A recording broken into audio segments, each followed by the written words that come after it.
제가 30년 전에 강원대학교에 부임을 해서 한 2년 동안 현지 조사를 해서 책으로 냈던 다산과 춘천이라는 내용을 중심으로 그 이후에 더 발굴한 내용을 좀 첨가해서 말씀을 드리겠습니다. 바로 이 책인데요. 다산과 춘천이라는 책입니다. 제가 이때 착안했던 것은 정약용이라고 하는 분을 학문이나 문학이나 이런 데서 굉장히 큰 인물로서 언급을 하고 있지만 이분이 실제로 어떤 일생의 활동을 했나 하는 거에 대해서는 그렇게 밝혀지지 않은 때였어요. 근데 아시다시피 장기 강진이라는 곳으로 유배 생활을 한 게 18년이면 자기 고향으로 돌아와서 죽을 때까지 활동한 기간이 또 18년 동안입니다. 근데 말하자면 유배 기간까지는 특히 이제 전라도 강진하고 관련해서 상당한 연구가 진행이 돼 왔습니다만 정작 만년의 삶에 대해서는 언급을 하지 않았다 이거죠. 유일하게 만년의 삶에 대해서 언급한 분이 당시에는 위당 정인보 선생의 제자로서 일찍 작고하셨는데 홍희섭 선생님이 사실은 다산의 그 경제 사상을 연구하신 초기 연구자입니다. 이분이 불행하게도 일찍 돌아가셨는데 이분이 쓰신 것 중에 다산의 그 만년의 삶은 소요의 삶이었다. 말하자면 그 큰 그런 의식이나 이런 것들을 오히려 드러내지 않고 은둔의 삶을 산 인물을 이렇게 그리셨더라고요. 저는 위당 선생님의 그 학통을 이었어요. 제가 주로 연구하는 분야가 당시에 아직 완결되지 못했지만 강화학파라고 하는 우리나라의 그 양명학도들입니다. 그것도 완결을 지어야 할 텐데, 그래서 홍희섭 선생님은 그 위당 정인보 선생님의 학통을 이었기 때문에 분명히 그 전수 받으신 거가 있으리라고 생각을 하면서도 동의할 수가 없었어요. 저는 젊은 나이였지만 30대부터 이렇게 생각할 때 사람이 만년이 되어 가지고서 사상이 더욱 굳어지고 어떤 면에서는 혁신되기도 할 수 있는데 너무 지나치게 만년의 18년 동안을 괄호 속에 넣는다는 것이 이해가 되질 않았어요. 저는 사실 독일 철학을 부전공을 했는데 잘 아시다시피 헤겔 그러면은 서양에서는 젊은 헤겔 이런 연구 테마가 있죠. 마르크스도 보면은 젊은 마르크스 이렇게 해서 초만의 사상이 달라집니다. 아시다시피 주자학에서도 제일 조선 후기에 문제가 되고 했던 것은 주자의 그 초기의 설과 만년의 설이 다르다는 거거든요. 이 문제는 양명학에서도 언급이 됐던 거지만 한국의 학자들도 굉장히 민감해서 그래서 이 주자의 설도 초만의 설을 구분해서 보고 그 연속성과 단절이 뭔가 하는 것에 대한 탐구가 이미 지속적으로 이루어지고 있었거든요. 근데 왜 정약용은 유배 기간만 얘기되고 있을까? 그에 대해 의문을 품었어요. 그런데 보니까 문학적으로 너무나 중요한 작업을 이 다산은 했던 것이죠. 바로 유배지에서 돌아온 다음에 2번이나 춘천을 여행을 했습니다. 어떤 방식으로 여행했을까요? 거룻배를 이용했습니다. 당시에는 교통료가 어렵기 때문에 마치 청나라 말기로 정크선 같은 거 끌 때 보면 노예들이 그냥 우통은 다 벗고 배를 끌잖아요. 그런 식으로 이 상류를 거슬러 오를 때도 이 강변에 젊은이들이 배를 끌면서 어떤 곳은 평탄한 곳은 노를 지었겠지만 그래서 240리, 소양강에서부터 본인의 고향까지가 240리라는 물길의 이름을 거기에 40여 개의 그 여울의 이름까지 전부 다 장명을 하고 확인을 하면서 한 것이 유일해요. 이것은 대동여지도에도 그렇게 자세하게 나오지 않았습니다. 현지 여행을 했기 때문에 가능한 것이죠. 바로 이러한 것들을 두 번이나 여행을 하면서 우리 문학에서도 아주 중요한 기행문학이라고 하는 것의 하나의 중요한 그 모델이 될 만한 것으로 한 번은 시집을 냈고 한 번은 산문집을 냈어요. 그것을 제가 사실은 연구하고 싶은 생각이 들어서 강원대학으로 부임을 했습니다. 근데 그때 이러한 것의 뜻을 맞춰서 저를 도와준 사람이 오늘 마침 와 있습니다만 학부생이었던 김정기 박사. 저 사람이 제 연구실에서 2년 동안 엄청 많이 고생을 하면서 이 춘천 사람이기 때문에 제가 가고 싶은 곳을 다 하나하나 조사하면서 다녔습니다. 지금 김정기 박사는 그 이후에 바로 임창순 선생님한테서 초서를 배우고 임창순 선생님 마지막을 모신 한학자예요. 지금 아시다시피 고전 번역원에서도 본인은 결코 자랑을 하지 않지만 우암 송시열의 운집이 제일 어려운데 그걸 번역하는 팀에 들어가 있습니다. 그래서 바로 이 책 속에는 강원대 출판부에서 낸 책이었고 여러 가지 사진들이 있는데 이 김정기 선생이 아파트 공사장에 올라가서 찍어준 것도 있고 그렇습니다. 그 중에 하나는 나중에 보더니 이 책을 보더니 이거는 장소가 잘못됐다고 해가지고 이 책을 정정을 해야 되는데 절판이 되고 말았어요. 왜냐하면 다산 정약용 하면은 강진이라고 하는 것이 인상이 굉장히 강하고 또 하나는 경기도 고향의 마제에만 관심이 있지 춘천하고는 그다지 관심 있는 사람들이 없었습니다. 다행인지 불행인지 30년이 지나고 나니까 춘천과 다산의 문제가 굉장히 중요하다라고 최근에 강연을 요청을 해주는 것도 생겼습니다. 이제서야 30년 만에 발굴이 된 책이죠. 그러니까 오늘 그 말씀을 좀 드려보겠습니다. 왜 중요한가 하는 건데요. 자, 여기 보게 되면은 두 번에 걸쳐서인데 한 번은 59세 때고 한 번은 62세 때. 이 다산에 보면은 59세 직전에 한번 강진 유배지에서 돌아와서 그런지 중풍에 걸렸던 것 같아요. 약간 그 은유적인 표현을 했는데 그 중풍에 걸리고 그런 것을 그 노쇠한 몸을 이끌고 아주 그냥 그 분발하다시피 해가지고 춘천 여행을 떠났습니다. 한 번은 여기 보게 되면 이 형의 둘째 아들 정학순이 춘천으로 장가들러 올 때 일부러 따라왔어요. 또 한 번은 이 아들 자기 정학연의 아들이니까 손자죠. 정대림이라는 사람이 춘천으로 결혼을 하러 올 때 따라왔습니다.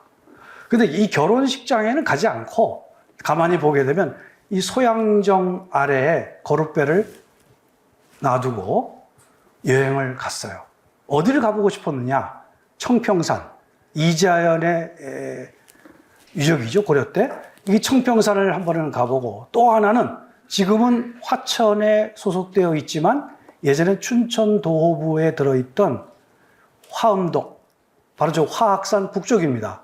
고군이라고 하는 곳. 여기가 아주 노론학자들로서는 중요한 성지입니다. 그래서 이것을 저는 아까 우리 송 선생님께도 말씀을 드렸습니다만 이 충청도의 화양동과 여기에 화엄동이 음양이 맞는 거예요.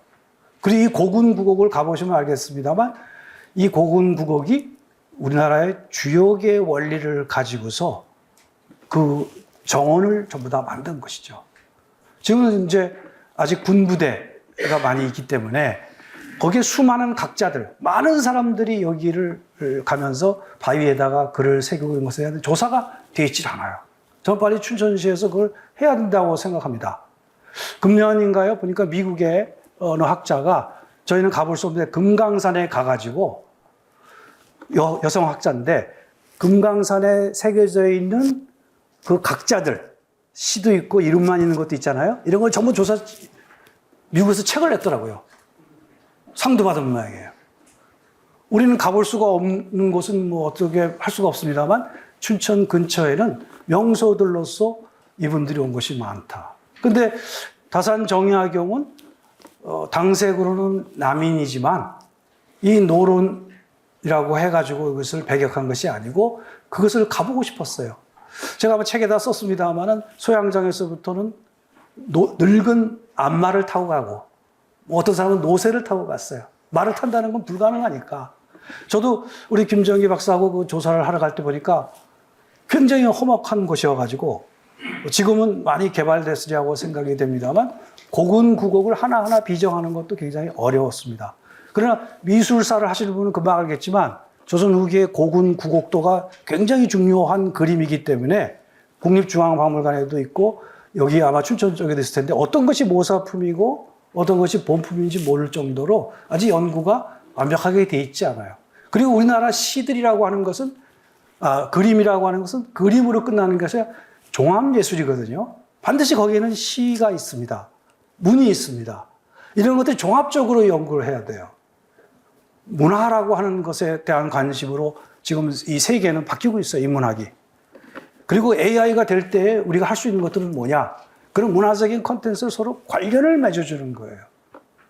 제가 얼마 전에 MIT에 가서 강연을 하고 왔습니다. MIT도 공대지만 동양 그 학과가 생겼어요.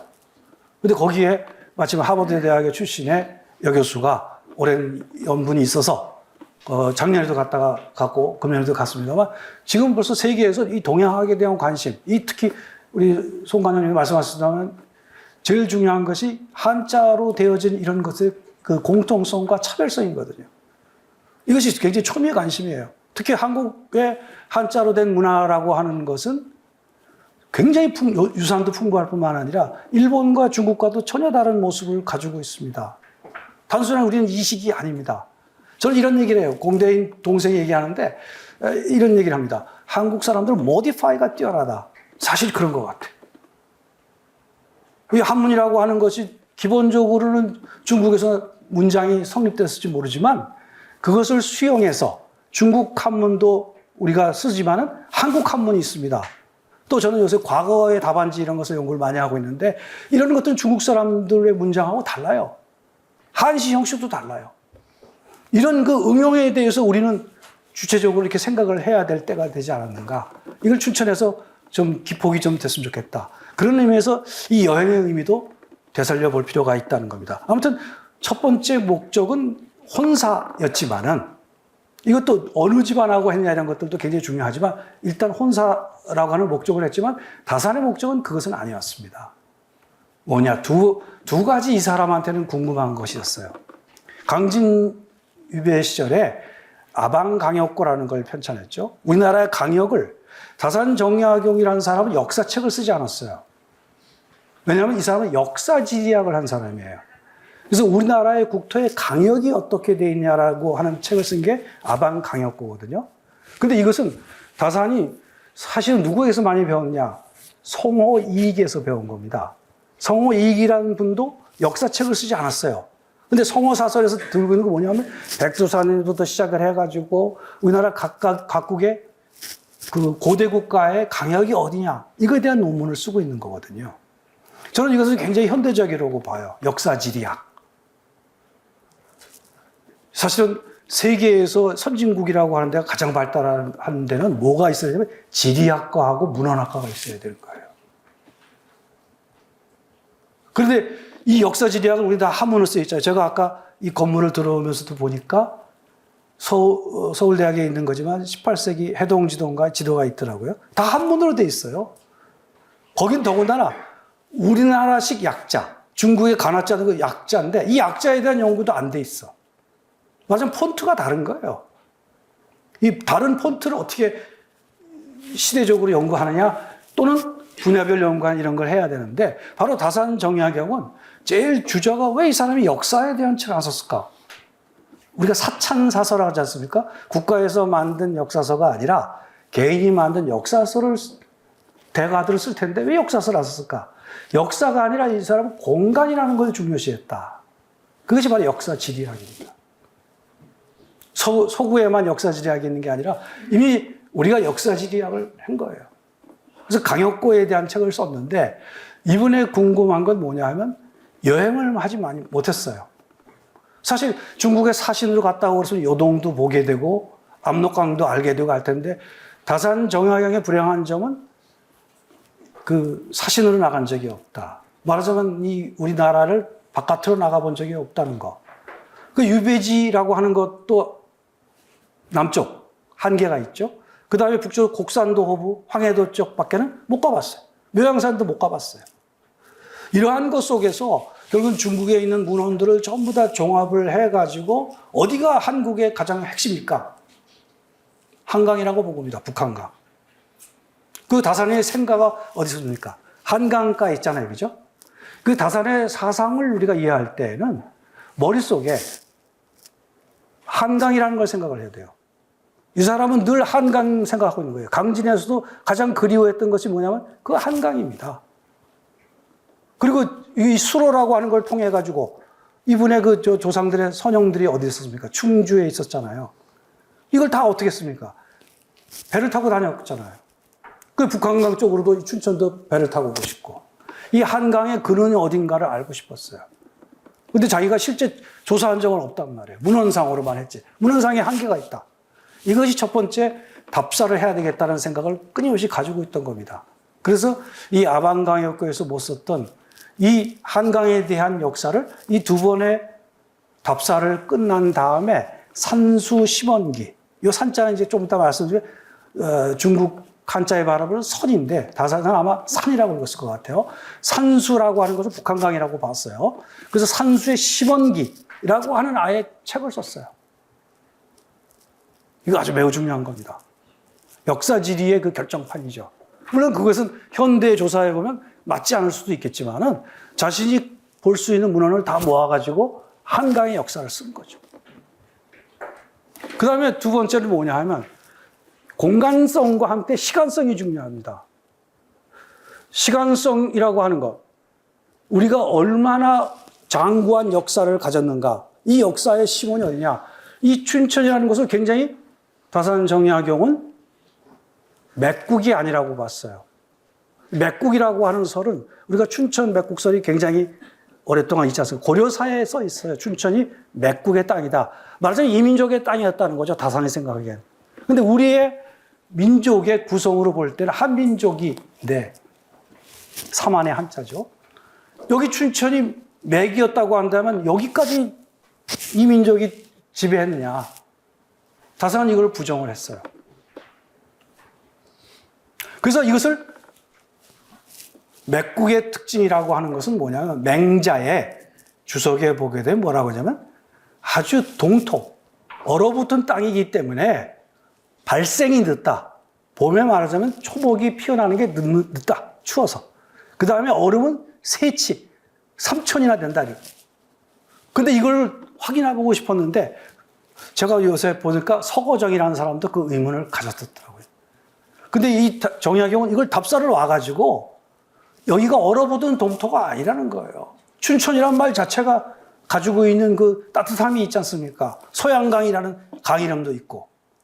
여기에서 이 맹자의 그 주석에 나와 있던 그 단편적인 설만 가지고 춘천 맥국설이라고 했던 것을 부정을 하고 이것이 우리 민족의 장구한 역사가 이것에서 벌어졌다는 것을 입증하고 싶어 했어요. 그 오늘날에 보게 되면 일제시대 때 역사관이나 이런 데 보면 안 맞는 것도 있어요. 현대 역사를. 그러니까 뭐 백제가 여기까지 와서 전투를 벌이고 한 가평까지 오고 한 얘기를 전부 다 그 아방강역경 속에 이미 써놨던 것들을 입증을 하고 싶었던 거예요. 그만큼 이 춘천을 사랑한 사람입니다. 저는 제가 자신의 그 공부에 대해서 얘기하면서 강화학파라고 하는 것, 다산과 춘천을 동시에 얘기한 이유는 저의 학문 자체도 공간과 시간을 중요시하고 있어요.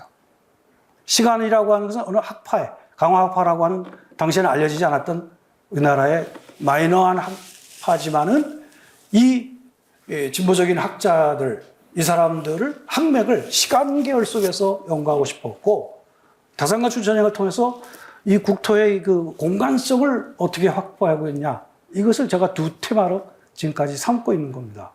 그랬더니 이 춘천이라는 것이 의외로 다산이 이렇게 문제 삼을 정도로 그 이전에는 춘천에 대한 역사 이 지리가 충분하게 연구되어 있지 않았다는 것을 알게 된 겁니다. 자, 그래서 이 두 얘기가 여기 사도수 10원기까지 얘기했는데 여기 보면 이게 대동류 지도입니다만 이 여기서부터 여기까지 며칠 걸리느냐 소양강까지 거롯배로 이틀 걸립니다. 이틀. 240리라고 얘기했어요. 저는 어떤 다른 사람도 이 여울물에 뭐 거기는 병벽탄이라고 빨래탄 이런 것도 있고 그렇습니다. 이런 것들의 이름을 하나하나 고증한 사람은 정약용밖에 없어요. 참 대단한 사람 같아요. 지금 지나고 봐도. 그런데 여기서부터 우리가 요 능내리에 이분이 살던 곳을 마현, 한자로는 마현이라고 쓰는데 옛날 사람들은 그걸 마제라고 읽었어요. 마제. 그리고 거기에 있는 조그마한 물 흐름을 소내라고 쓰는데 이 한자가 소내를 소천이라고도 쓰기도 하고 소자가 소우자니까 우천이라고도 쓰고 동일한 겁니다. 이거 굉장히 중요한 역사적인 공간인데 여기서부터 이걸 거슬러 올라서 배를 타고 거기까지 척평산이지만 여기 춘천까지 온 겁니다. 지금 소양정은 제가 조사한 바에 의하면 원래는 이 강변에 있었던 건데 침수가 되고 그러니까 지금 산 위에다 올려놨잖아요. 그죠? 원래는 그 밑에 있었습니다. 거기다가 거룻발을 대놓고 말하자면 자기가 원하던 곳을 실제 답사를 하는 거죠. 그래서 입증을 해서 여러 편의 시를 썼는데 핵심적인 내용은 뭐냐면 춘천은 맥국이 아니었다. 말하자면 맥국일 수도 있겠지만 다산이 생각한 건 뭐냐면 이것은 고유하게 우리 민족의 역사 공간이었다는 걸 입증하고 싶어 했던 거예요. 다산식의 민족주의라고 봐야 되겠죠. 자, 여기 그래서 한자로서는 한시 이런 것들이 사실 이 지명사전이 제대로 연구가 돼야 되는데 우리가 지명사전이 아직 약해요. 그러니까 춘천 지역을 하려면은 춘천 지역과 관련된 문헌들을 조사해서 춘천 지역만이라도 이 지명이 어떤 의미를 갖는가 이거에 종합적인 뭐랄까요 책임이 나와야 될 것 같아요. 지역 연구가 우리는 너무 안 돼 있기 때문에 저는 처음에 이게 다 다른 줄 알았어요. 소천, 우천, 초천 똑같은 거. 여기서부터 이제 거룻배를 타고 올라왔던 겁니다. 그럼 넘겨 보실까요? 자, 그래서 이 다산 정약을 우리가 볼 때 이 사람의 일생을 보려면 제가 호에 대한 책을 작년에 썼습니다. 호에 대한 책을 굉장히 오랫동안 썼는데 호의 이름을 호의 뜻을 모르면 우리는 안 되잖아요, 그죠? 송 선생님 말씀하신 사실은 우리 문화가 가지고 있는 굉장히 중요한 특징은 이름에 모든 의미가 들어있다는 겁니다. 제가 옛날에 한시를 배울 때 어렸을 때 현대식 공부를 하시지 않은 분이지만 이분한테 배운 게 참 큰 도움이 됐어요. 뭐냐? 한시의 제목도 번역을 하라는 거예요. 그리고 이름에 대해서 왜 너의 이름이 경자 호자를 썼냐? 그거부터 알아라 이거예요. 근데 제가 미국에 가보고 이집트를 가보면 그 사람들이 세일럼, 그 세일럼의 뜻이 뭔지 모르더라고. 이집트 가도 지금 민족하고 다르니까 이게 무슨 뜻인지를 몰라. 요세미티 공원 갔더니 요세미티 공원의 뜻을 아는 사람이 별로 없어. 근데 한국은 그게 아니죠. 의미가 다 있어요, 이름에. 이 지명에도 다 있는데 이 정약용의 경우 이름에서 우리가 이름을 봐야 돼요. 여기 이 약자는 사실 허사처럼 되어 있는 거예요. 용자가 들어있는 이름은 뭡니까? 용이라는 건 얘기라든가 이런 악기, 얘기 악기에 나오는 말인데 악기라고 하는 것은 예학사상 아시지 않습니까? 국가의 중요한 인물이 되라는 뜻이에요. 그러니까 용자가 들어가요. 그러니까 별명을 약자는 쓰지 않고 마치 못못인 것 같이겠지만 용자가 중요한 뜻이죠. 그리고 아명은 귀농이었어요. 아버지가 이런 그 험악한 세상에서 당쟁이 있고 막 그런 데서 너는 그냥 농사나 지라 귀농이라고 했겠죠. 그죠?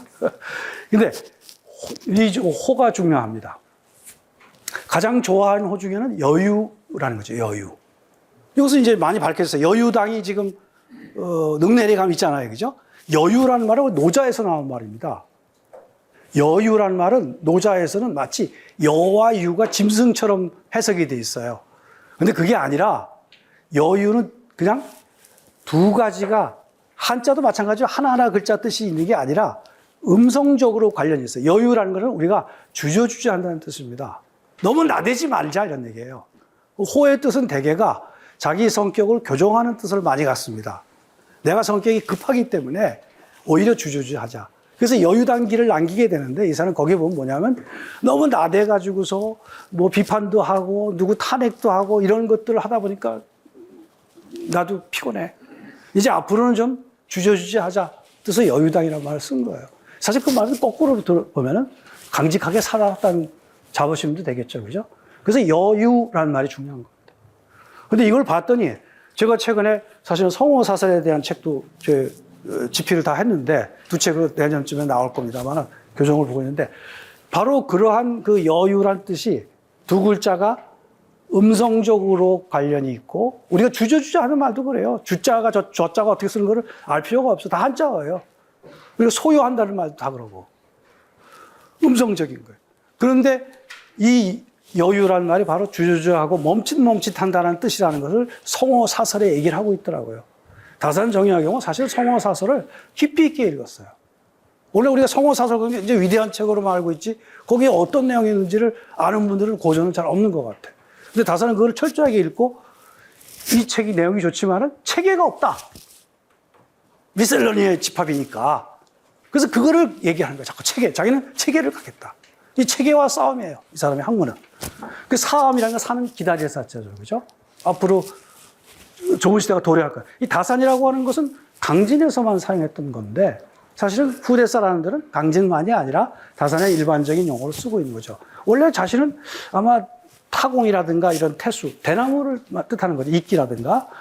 또 이 철마산이 바로 우리가 천마산 있지 않습니까? 그죠? 여기 구리시 천마산 있잖아요. 근데 천마산 앞에 철마산이라는 또 작은 산이 있습니다.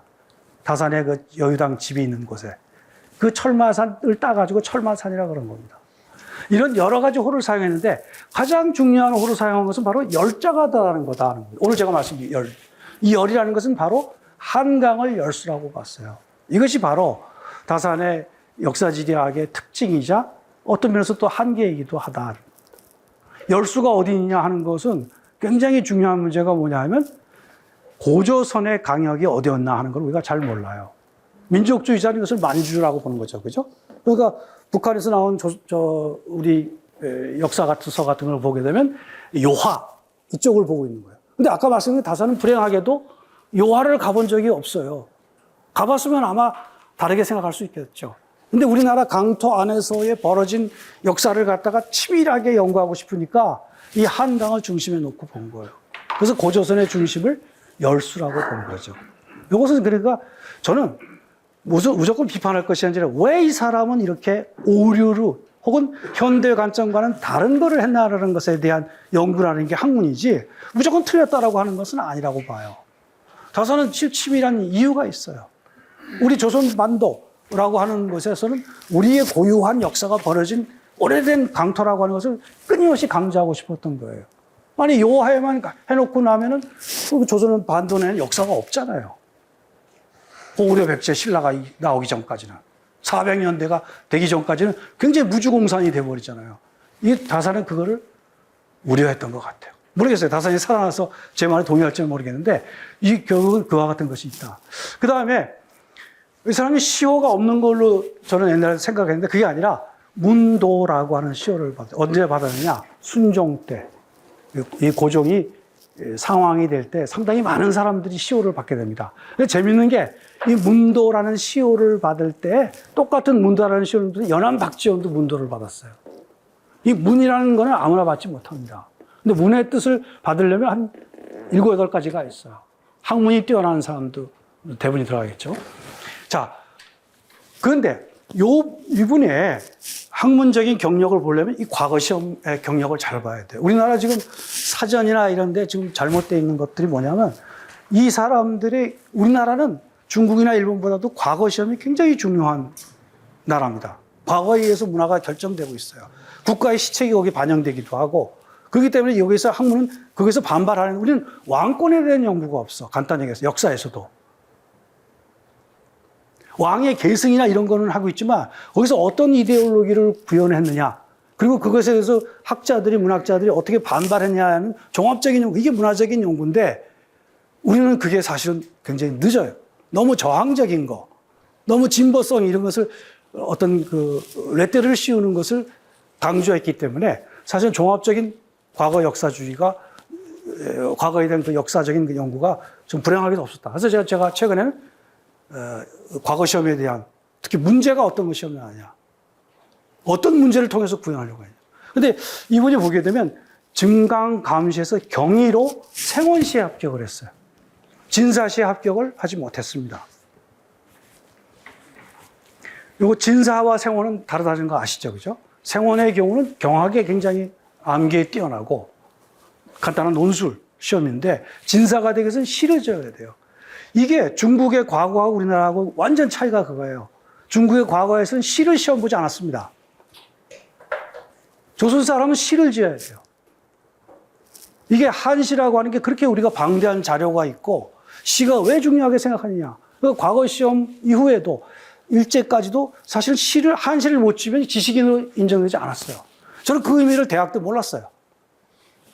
저는 사실 한문학을 하려고 한 게 아닙니다. 이거 한문학은 빨리 결산보고서를 쓰고 다른 문화를 연구하고 싶고 철학을 연구하고 싶었어요. 제가 주로 하고서 미학사나 논리학사를 쓰고 싶었어요. 그런데 이걸 하다 보니까 그 방대한 자료가 의미가 불통이 된 게 너무 많다. 근데 보면 우리 문집의 경우는 중국이나 일본과는 달리 과거 시험에 답안지들이 많이 문집에 들어있다. 그리고 과거 시험을 합격한 다음에도 중시라는 게 있습니다. 문신들 중에 똑똑한 사람들 재시험을 봐가지고 또 장원급제가 나오기도 하고. 그리고 국왕이 주는 문제에 대해서 그걸 어떤 주제라든가 형식을 주어진 그걸 답변하는 문학을 해야 돼. 그게 응제입니다. 다산 정약용도 그러니까 초계 문신을 했을 때 응제시를 엄청나게 많이 지었어요. 근데 그거에서 그러면 선명하게 국가적인 시책을 가진 국왕의 경우는 어떤 올바른 이데올기를 제시할 수 있었겠지만 아닌 경우는 자기 기호에 빠진 경우도 있겠죠. 그죠? 이게 결국은 모든 것은 긍정과 부정이 많은 것들은 이 과거와 사실 응제라고 하는 데 있는데 과거 제도에 대한 연구가 되어 있지만 거기서 어떤 논제를 내고 어떤 형식을 규정했는가가 없다입니다. 그러니까 우리는 김삿갓이라고 하는 상을 보더라도 김삿갓의 순수시가 아니고 전부 다 과거시입니다. 대부분이. 제가 김삿갓 한시라는 책을 썼어요. 그걸 증명을 하려고. 300수 이상이 다 과시예요. 근데 이 과시는 중국 사람이 지을 수가 없어. 왜? 형식이 완전히 달라요. 18구, 바로 우리나라에서 구가라고 하는 것은 프레이즈가 아니거든요. 하나의 그 센텐스와 같아요. 두 구가 한 구예요. 한국에서는. 근데 그 36구를 갖다가 하나의 운자를 쓰고 제목에 있는 글자를 자기가 골라갖고 그걸 짧은 시간 내에 역사적인 사실을 전부 다 부연을 하면서 상상력을 발휘해서 답안지를 쓴다는 게 엄청나게 어려운 거예요. 어차피 다산 정약용은 불행하게도 22살 때는 아직 거기에 훈련은 되지 않았던 것 같아요. 그러나 워낙 공부를 많이 했기 때문에 이 사람이 22세부터는 상당한 대과를 오늘날 말하는 고시 패스를 하기 위해서 엄청난 공부를 했겠죠, 또. 자, 넘어가겠습니다. 그래서 이 천주교회를 듣기로 했지만 이것을 가지고 저는 뭐 교인이 됐다 안 됐다는 문제는 입증하기가 어렵다고 생각을 합니다. 중요한 것은 바로 28살 때, 6살이나 뒤에 대해서 문과의 대과에 합격했고 이 굉장히 우수한 답안을 썼기 때문에 바로 초계문신이다. 초계문신이라는 것은 우수한 젊은 지식인들을 뽑아가지고 규장각에서 특별교육을 시키겠다 이겁니다. 근데 이 규장각에서 특별교육이 내용적으로 훌륭한 것도 있지만 이 정조가 하고 있는 것 중에 표전이라고 하는 아주 어려운 문체를 쓰게 했어요. 중국 사람도 그걸 잘 짓는 사람이 없는 걸 한 거예요. 그래서 다산 정약용은 성균관에서부터 그거를 많이 연습을 하고 초계문신이 되어가지고 썼던 이런 것들을 전부 다 자기의 문집을 자기가 죽기 전에 잡혀나잖아요. 60대 한번. 자기가 그 문집을 편성하는 겁니다. 남기고 싶은 걸. 거기에는 자기가 그 정조 때 시험 공부로 답안지를 제출했던 이런 것들은 하나도 씻지를 않았어. 쓸데없다고 본 거예요. 그걸. 표전이라는 건 쓸데없다. 이게 참 아이러니했어요. 저는. 왜? 그러니까 한국 문학사에서도 우리가 한문학을 하는 사람 경우도 표전이나 이런 것들은 별로 다루질 않아요. 그건 중국의 외교 문서이고 굉장히 형식의 문자, 변려문이라고 하는 독특한 형측과 전고를 사용하기 때문에 너무나 어렵기 때문에 이걸 다루지 않는단 말이에요. 근데 우리나라 학자들은 과거에 합격하고 문신이 된 이상은 그거를 철저하게 써야만 됐어요. 그러니까 학문할 시간도 사실은 많이 뺏기는 거죠. 다산정의학의 경우는 정조를 거기서 은근히 비판하고 있는 거예요. 국왕으로서 이 비전을 제시하려고 그러면 어떤 문체도 제시해야 되겠고 어떤 내용도 제시해야 되는데 표전이라고 하는 굉장히 아부하는 문학이다. 화려한 문학이다 이거예요. 그런데 그거는 정말 오늘날에도 쓸 수 있는 사람은 굉장히 많지 않다고 봐요. 근데 변려문이라고 하는 이것을 못 쓰게 되면 제가 그래서 관심을 갖고 있는 건 뭐냐면 상냥문이라는 게 있어요. 상냥문. 집을 지으면 상냥문을 쓰잖아요. 그죠? 근데 지금 우리가 보는 상냥문 되게 들보 겉에다 이렇게 쓰는 것은 일제의 동찰하고 좀 관련이 있는 그 상냥문이 아니에요. 정식. 정식 상냥문은 긴 문장을 써가지고 상냥문의 안쪽에 홈을 파고 이 집이 중축될 때까지 혹은 훼손될 때까지 그걸 보관하는 거예요. 물론 처음에 낭송을 하겠죠. 근데 그 문장을 쓰기가 제일 어려운 거예요. 그래서 옛날 문의는 상냥문을 쓸 수 있는 사람과 없는 사람이 구분되어 있어요. 그러니까 랭크가 있는 겁니다. 지식인들의. 상냥문을 쓸 수 있는 사람과 없는 사람. 그 다음에 전체적으로 지식인들은 한시를 지을 수 있는 사람과 없는 사람. 이런 구분이 있었어요.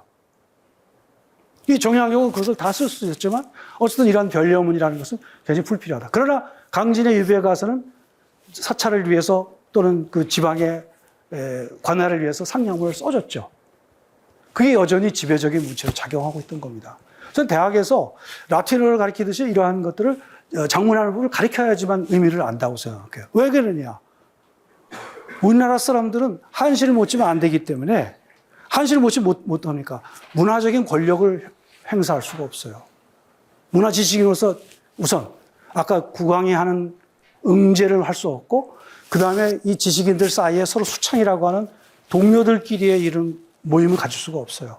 그리고 또 제일 중요한 게 뭐냐? 사람이 죽으면은 그 사람에 대한 제문을 써줘야 돼요.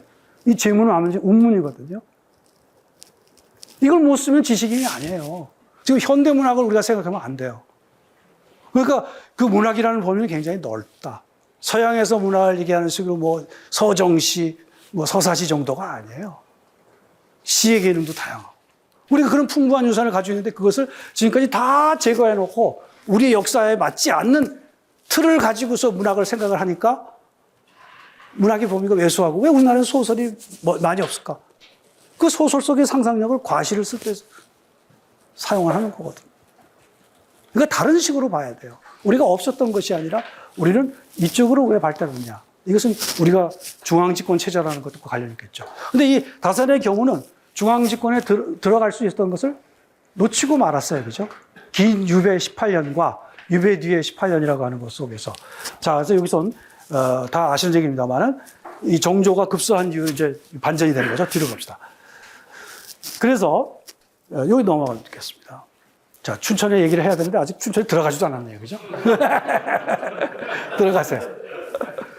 또 넘어가세요. 자, 여의당저서 이쪽, 이게 일부입니다. 일부. 우리나라에 저술이 많은 사람, 탑 원이죠. 그죠? 그 다음에 성호가 많고. 이 사람들 공통점이 뭡니까? 관직에 있지 않았다는 거예요. 관직에 있는 사람들은 국가를 위한 뭐 교서를 만든다든가 외교문서를 만드는가 그 사람들 노력을 안 한 게 아니에요. 엄청나게 하지만 학문적인 그런 저술을 할 시간이 없었던 거예요. 우리는 굉장히 사실은 그러니까 지식인의 집단이 넓지가 않았어요. 오늘과 같이. 이것이 우리가 생각해야 될 문제입니다. 그런데 이 사람은 유배 기간 동안에 엄청난 저술을 했고 유배 기간에 있던 것을 전부 다 그대로 둔 것이 아니라 죽을 때까지 18년 동안 개정을 했다 이겁니다. 그리고 새로 쓴 것도 있고. 자, 넘어가시죠. 자, 넘어가시죠. 여기 저 목민심서 같은 거 대표적인 예잖아요. 이거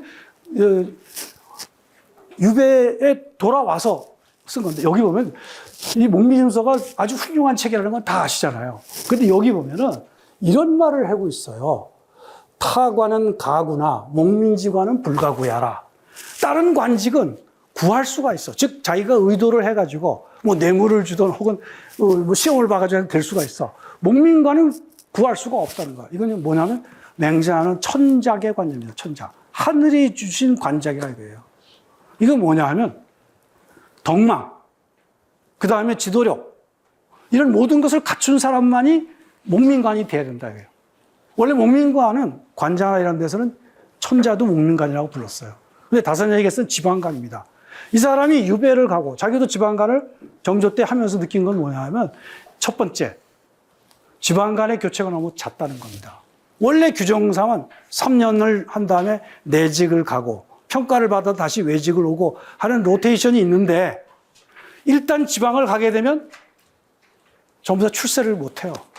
그러니까 이 춘천 노부사라는 그 굉장히 높은 관직인데도 이 사람들이 벌써 부임하는 것도 늦게 오고 와가지고는 벌써 서울로 가려고 한다 이거예요. 그래서 다산이 이 산행일기라든가 이런 곳에서 이런 기록 속에서 그거를 풍자하고 있어요. 간단히 한 줄이지만 직접적으로 관리들 비판을 못하지만 저 사람들이 소양장에서 띵까띵까 기생들 끼고 놀기만 하고 있다. 그러더니 벌써 서울로 가려고 한다. 저는 대학 때 논문을 이제 한문을 아까 싫었지만 할 수 없이 쓰려고 하면서 없애려고 생각했었는데 우리나라 사람들이 굉장히 효자야. 맨 사직 쏘올리는데 보면 전부 다 어머니 때문에 나는 그 관직을 갈 수가 없습니다. 그래서 야 진짜 효구나. 그래서 저는 난 인간이 틀려먹었다. 이게 자책을 많이 했거든요. 나중에 알고 보니 진짜 효도 있지만 이 사람이 일단 외직으로 나갔다 언제 돌아올지 몰라. 그러니까 바로 부임을 하지 않고 미적미적 그러다 가다가 사직서를 쓰는 거예요. 사직서를 쓰게 되면 그 중앙에 세력 있는 사람이 이 사람은 중앙에 꼭 필요한 사람인데 내보내면 안 됩니다. 그러면 저 멀리 갈 사람이 뭐 경기도쯤으로 떨어지는 거예요. 그럼 거기도 또 사직서를 올려. 그러면 서울로 불러가는 거예요. 바로 다산이 목민심서를 쓴 이유는 가장 근본적으로 고과 점수를 명확하게 해가지고 규정대로 하라는 거예요. 왜냐하면 본인이 곡산도부사를 해보고 강진의 유배시를 해보고 또 춘천 여행을 해서 뭐냐면 지방의 행정이 엉망이다 이겁니다. 왜 엉망이냐? 이 고과를 제대로 하지 않고 규정대로 하지 않고 전부 다 서울로 가려고 그러니까. 지금 한국도 지금 그렇잖아요. 그죠? 이걸 그렇게 뚫고 얘기하기 슬픈, 저는 우리나라의 고전 중에 가장 슬픈 책이 목민심서 같아요. 제가 지금 눈물을 흘려요. 구구절절히 왜 중국의 사실과 우리나라 사실을 해가지고서 목민간의 어떤 자세를 왜 이렇게 세세하게 규정해 놨을까? 안 지켜지기 때문에. 근데 춘천에 와서 이것을 보고 자기가, 그래서 다산 정약용의 정치는 사실은 용인과 고가입니다. 용인이라는 건 평범한 것 같지만 올바른 사람을 써라 이겁니다. 사람을 쓸 때는 올바른 사람을 씁니까? 우리가 사람을 뽑는다는 게 되게 어렵잖아요. 평가한다는 게. 저는 이제 정년을 했습니다만 제가 지옥에 떨어질 것 같아. 학점을 제대로 줬는지 모르겠어. 근데 우리는 쉽게 사람을 평가해. 그래서 그 용인의 굉장히 철저성에 대해서 다산은 구구절절 얘기하고 있고 바로 목민가를 선정할 때 해야 한다는 거예요. 그 다음에 그 평가를 정확히 해야 한다. 평가가 얼마나 어렵습니까? 바로 이런 것들을 춘천에 와가지고 여행하면서 목도하는 거예요. 그래서 그 자기 입으로가 아니라 소양강에서 들었던 늙은 교졸들의 얘기를 통해 가지고 간접적으로 이것을 고발하고 있는 거예요. 이 문학이 엄청난 문학이에요. 산행일기라고 그래요. 또 넘어봅시다. 자, 이 천운기행 첫 번째는 이 천운기행을 썼어요. 천우기행 바로 우라는 게 우두주 춘천을 얘기하는 겁니다. 여기를 뚫고 간다는 말을 썼는데 뚫고 간다는 건 협곡으로 들어온다는 얘기입니다. 두보의 시, 다산이 좋아했던 게 두보의 시하고 소동파 시거든요. 특히 두보시가 가지고 있는 그 민생의 그 어려움 이런 것들, 고통, 개인의 그런 슬픔 이런 것들을 곱씹으면서 춘천 여행을 하면서 거기다가 그걸 화운이라고 하는데 두보의 시를 가지고 자기가 운자까지 맞춰가면서 썼어요. 그건 정말 대단한 문학입니다. 그 다음에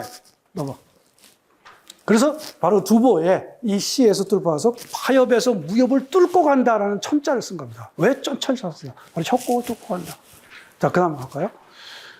그 다음에 이 춘천의 지정학적 위치가 이것은 사실은 굉장히 중요한 문제입니다. 우리가 강화도가 함락이 됐었죠. 그 다음에 남한산성이 함락이 됐었죠. 이런 국난의 위기 때 결국은 우리가 마지막 보루가 되어야 될 게 어디냐? 춘천이라고 생각한 거예요. 아까 협곡이라고 하는 그것도 장점이었고, 그 다음에 지금 어떤지 모르겠으면 제가 다산과 춘천을 우리 김정기 박사하고 사진을 찍을 때는 거기 넓은 들판이 있었어요. 거기가 자급자족이 가능한 넓은 들이 있었단 말입니다. 다산은 그것을 듣고 실제로 와서 보면서 여기야말로 자급자족이 가능하다. 말하자면 제가 알고 분명히 사천성의 송도라고 하는 것을 그 3분 천하계책에서 선택을 했듯이 우리가 국난을 당하게 되면 마지막 보루 지킬 것이 어디야? 춘천이라고 생각한 거예요. 그런데 와서 보니까 여기 있는 목민관들은 그러한 춘천에 대한 자부심과 어떤 그런 의식이 없이 빨리 떠나려고만 한다 이런 얘기예요. 이게 이 사람의 일기와 시의 핵심 골자입니다. 그걸 보고 있는 것이죠. 근데 그것을 먼저 말한 사람은 누구냐면 이옥이라는 사람. 이분은 주목을 해야 되는데 남인에서도 많이 있는데 다행히 이분의 문집이 박천집이라고 남아있는데 이분이 춘천에 여기 보게 되면 강원도 어사로 왔으니까 아주 낮은 퇴계도 재상어사로 왔었잖아요. 그러니까 이런 것들은 임시직으로 아주 낮은 관직에 있을 때 여기 와서 흉년이 들고 왔을 때 왔다 가면서 이분이 처음으로 얘기를 했어요. 이 춘천을 요새화해야 된다. 저는 현대 관점에서 이게 맞는지는 모르겠어요. 요새화한다는 것이 우리가 수동적으로 앞으로 춘천을 가야 될 것 같지는 않아요. 이것이 아주 지정학적인 위치를 이용해서 앞으로 뻗어나가야 된다고 생각해요. 그래서 여기 문화적인 지표를 조사를 하고 이것이 가지고 있는 가치를 발양을 해야 돼요. 근데 다산의 경우는 어쨌든 간에 이 당시에 생각하지 못했던 이옥의 생각을 이어가지고 바로 이걸 이은 사람도 성호이익이에요. 성호이익도 이것을 이었고 다산도 이것을 이어가지고 춘천을 요새화한다. 이 얘기가 이 사람의 가장 큰 핵심입니다. 여기서 성호사설에도 그 얘기가 있었어요. 자, 그 다음 넘어가죠. 그리고 아까 말씀드린 것처럼 고려사 지리지에 원래 춘주는 맥국이었다라고 하는 것에 대해서 서거정이 비판을 했었고, 그리고 다산 정리학의 경우 역사책을 볼 때 여기가 그렇게 추운 동토가 아니라는 거예요. 역사의 공간이었다는 거죠. 그래서 그것을 보면서 이 소양강에 대한 의미를 부여했어요. 자, 넘어갑시다. 소양정 해고시에 바로 그래서 그런 역사를 쭉 연구하고 있는 거죠. 그걸 만정봉에 비유했어요. 또 아예 주자의 무의구곡에 가면 만정봉이라고 있거든요. 저희 춘천의 이 협곡을 무의구곡처럼 해야 될 것 같아요. 저 무의산 가보니까 정말 너무 좋더라고. 근데 이 다산도 이 중국을 안 가봤지만은 시를 통해서 보았지만은 이 주자의 그 무의구곡과 마찬가지의 그런 아름다운 풍광이라고 하는 것을 발견을 하고 거기다가 더군다나 이것은 역사 공간이었다는 것을 이 시에서 역사시를 썼어요. 역사시. 다 넘어가겠습니다. 그리고 여기에서도 바로 이자연을 회고해가지고 이 소동파시에 차원하면서 이자연의 가치를 키운 사람이 퇴계예요. 퇴계. 퇴계가 재상어스로 왔을 때 고려사에서는 이자연이라는 사람이 이자겸난이 있지 않습니까? 그 집안인데 이 사람이 왜 잘 사는 사람이 왜 왔나? 그러면서 이자연을 굉장히 깠어요. 고려사에서. 여기 농토를 갖다 만든다 그러면서 막 사람들 동원하고 나쁜 말을 했는데 퇴계가 명언을 내렸어. 우리가 배고픈 사람들이 거기 숨어 산다는 것은 이해할 수 있지만 모든 권력과 부를 가지고 있던 사람이 그걸 버리고 결단하고 여기 온다는 건 어려운 일이다. 근데 사람을 평가할 때 우리는 어떠냐? 옥에 있는 조그만 그 흠 이런 걸 자꾸 찾아내는데 그게 아니라 전체적으로 이것이 완성된 모습을 인정을 해야 한다는 거예요. 그것을 다산 정약용도 그대로 이어받았어요. 그 사람이 더군다나 이재한이 불교에 믿었다는 거. 그거 가지고 우리가 뭐라 하지 말자. 이 결단이었다는 겁니다. 그 불의에 대한 결단이었다는 거죠. 넘어가겠습니다. 자, 협곡을 하면서 그래서 이러한 시를 썼습니다. 자, 넘어가죠. 그 다음에. 두 번째가 이 산행일기. 자, 여기서 산자가 지금 말씀을 드려야 되는데, 요게 중국 발음으로는 선으로 발음돼야 될 것 같아요. 근데 아까 다산은 뭐라고 생각하냐면, 열수라고 하는 것은 산수하고 습수라고 하는 것이 합쳐져가지고 한강으로 흘러간다. 그러니까 다산의 결국은 그건 뭐냐면 북한강과 남한강이 머릿속에 있으니까 산이라는 글자는 삼수변의 몇산자잖아요. 그러니까 산이 많은 산악지대에서 흘러나오는 북한강을 산수라고 보고 그 다음에 남쪽에 충주에서 오는 남한강은 좀 습지대에서 온다라고 생각해서 그걸 습수라고 본 거예요. 그것이 자기 고향, 자기 집 근처에서 합쳐져서 열수란 것을 합친다. 그러니까 사람은 사실 자기가 지역적인 공간을 우리가 넓게 봐야 되는데 그렇지 않을 경우는 한계를 갖는 거죠. 그러니까 그런 한계 어쩔 수가 없지만은 이분은 지금 얘기한 것처럼 이것을 세세하게 아까 제가 40탄이라고 했는데 36탄이거든요. 36탄의 이름을 전부 다 했어요. 그 다음에 거기 근처에서 어떤 데서는 이 사금을 채취하고 있고 어떤 데는 묘역이 있고 이런 것을 기록을 남긴 사람은 조선의 기록이 없습니다. 저는 이것은 그래서 우리가 그 세계 기행문에서 제일 중요한 게 괴테 이탈리아 여행이잖아요. 이탈리아 여행에 복음 가는 게 산행일기라고 생각해요. 자, 보시죠. 더 넘어갈까요? 그래서 이 소양이라고 하는 것도 결국은 낙랑군의 속현이 아니었을까 그런 의문을 제기한 거죠. 자, 넘어갑니다. 그래서 보면 결국은 제가 보기에는 이 아방궁학교에서 우리 고대사의 중심물들을 반대해서 찾았고 이것을 증명하기 위해서 이 사람이 여기 답사를 왔었다는 거죠. 숨은 목적이죠. 그래서 정약용이 이렇게 요동을 못 본 것은 한계가 있어요. 그것은 제가 보기에는 여행하지 못했다는 것. 그리고 우리나라가 사실은 굉장히 중국에 대해서 저거 하지만 이 김일기라는 사람이 중국에 사신 가면은 반드시 가져온 게 지도를 가져오잖아요. 지도를 중국에서 못 가져가겠어요. 지도가 얼마나 어렵습니까? 그 화공들을 데리고 와서 일본에 갈 때도 통신사들이 다 지도를 그리는 거거든요. 비밀이기 때문에 지도를 제공을 안 한 거예요. 그런데 여행도 안 해본 사람이 요동의 그 지리적인 상황을 어떻게 알겠어요? 그러니까 이것을 저는 학문적으로나 지식의 그런 당대 한계로 봐서는 인정할 수밖에 없는 이 정약용의 민족주의의 결과다라고 생각이 됩니다. 넘어갑시다. 산행일기에서 아까 현실비판은 4월 18일, 1824년 4월 18일 이 교졸과 이런 사람들과 대화를 통해서 이것도 아주 트릭이라고 생각해요. 참 저는 모비딕이라는 소설을 좋아하는데 그 비슷하게 열알기의 수법도 그거거든요. 자기가 전부 다 똑같은 문체를 쓰는 게 아니라 어떤 때는 대화문을 삽입하기도 하고 어떤 부분은 경험한 걸 수필을 쓰기도 하고 어떤 건 논문을 막 쓰기도 하고 그런데 여기에서 슬쩍 춘천도의 문제를 알면서도 완전히 여기 직접 화법으로 향갑이라고 하는 풍언인데 이 사람들이 막 여기 거주민들에 대해서 여러 가지 세금들, 잡세들을 막 하니까 이 사람들 자체도 도망간다는 얘기예요. 이 사람들 착취를 못하고 오히려 도망간다. 이게 현실이라는 거예요. 그리고 특히 이 사회창이라는 것이 지금 사툰? 화천이죠. 거기에 있던 그 창인데 화전민들을 위해서 방량을 한다라고 하는데 다산이 굉장히 냉소적으로 거기다 썼어요. 한 40여 명 그냥 헐벗은 사람들 와 있는데 말로만 이 사람들의 춘궁기 때에 대여한다 그러고 이 장부를 속이기 위해서 하고 있다. 이야, 이거 무서운 얘기죠. 현대도 지금 우리가 반성을 해야 될 게 많아요. 국가보조금 같은 거 이런 거 제대로 쓰고 있는지. 다산은 그걸 지금 생각하고 있는 거야. 형식적으로만 방량 행위를 했다라는 걸 쓰는 거지 실제로 얼마만큼의 그동안에 떼먹지 않고 있었는지 이런 것들에 대한 아무런 장부가 없잖아요. 비판하고 있죠. 자, 그 다음. 그리고 중요한 이 고군이라고 하는 것. 바로 사창면 3일입니다.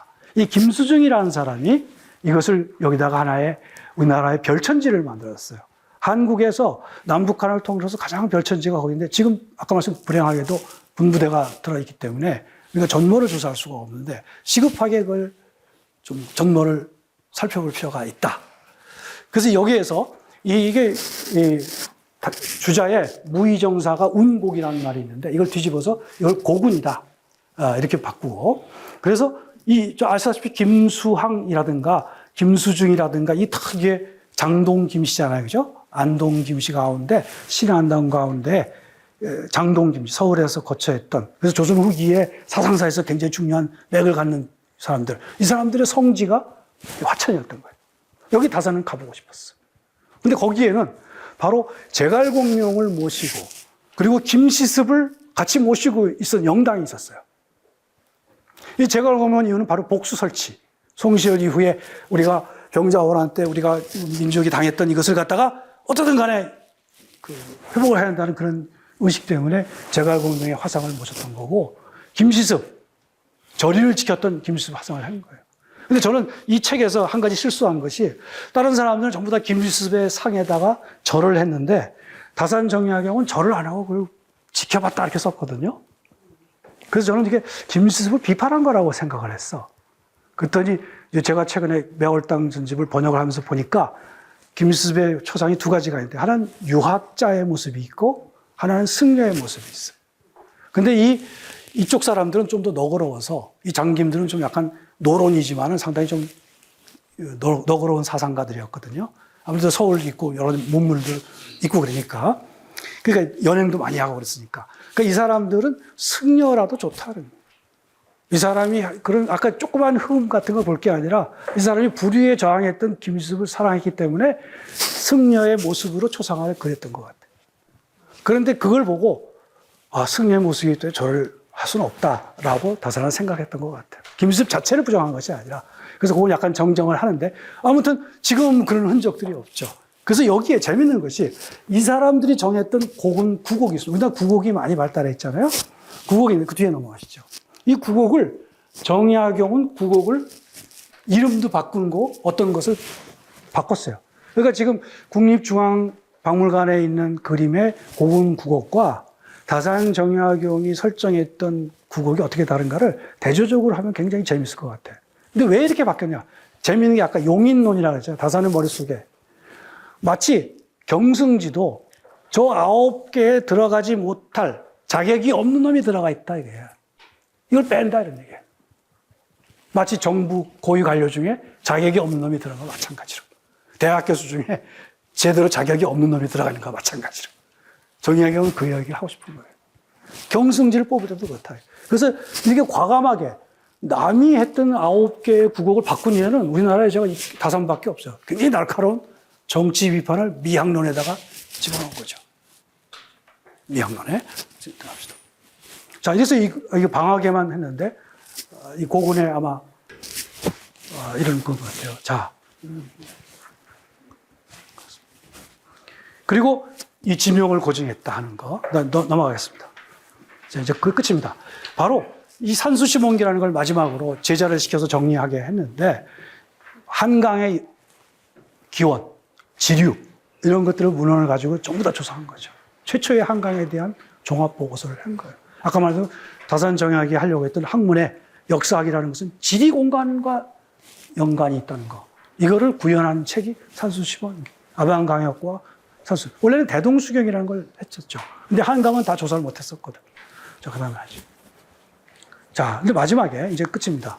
이제 돌아왔을 때 결국은 이 퇴계 집안의 사람이 준 그 논란의 편지가 있습니다. 이걸 보면서 같은 남인이지만 너희 쪽에는 너무 잡다한 연구를 한다.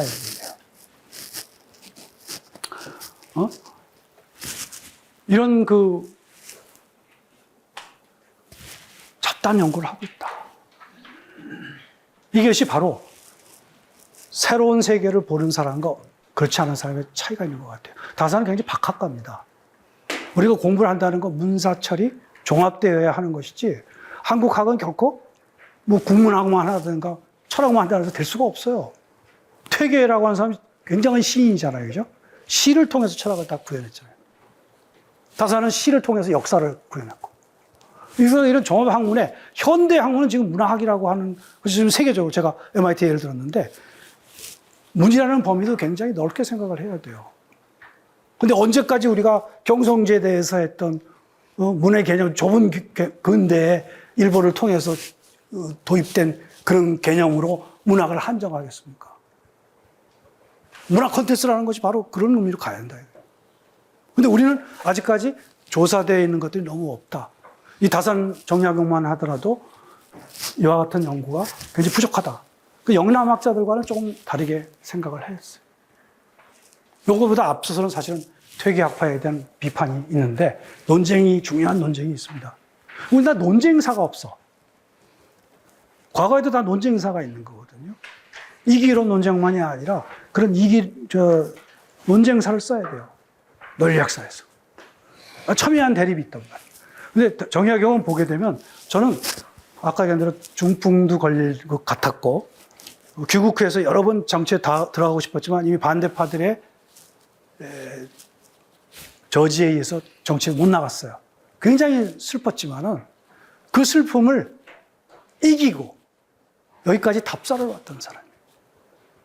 저는 정약용을 이렇게 생각하면 아까 얘기한 대로 모든 사상사는 초반이 다를 수밖에 없고 만년엔 더욱 완숙하게 해야 되는데 나이가 들었다 그래가지고 멈추는 것이 아니라는 거죠. 은둔할 수가 없다는 거죠. 그러니까 정약용은 죽을 때까지 자기 저술을 수정하면서 이렇게 일생을 마쳤어요. 다행히 75세로 돌아가셨죠. 그래서 이번의 경우는 제가 잘 쓰는 말이 활발발하다. 우리가 활발이라는 말이 활발발에서 올라온 겁니다. 막 생물들이 뛰듯이. 그 사상도 문학도 이런 것이 막 뛰듯이 이게 있어야 되는데 너무 지금 노인들이라고 해서 저도 그렇고 이제 은퇴하려고 자꾸 생각을 하는데 그러지 말아야 되겠다. 다산을 생각하면 아직까지 할 일이 많다 이런 생각이 드는 겁니다. 여기까지 마치겠습니다. 죄송합니다.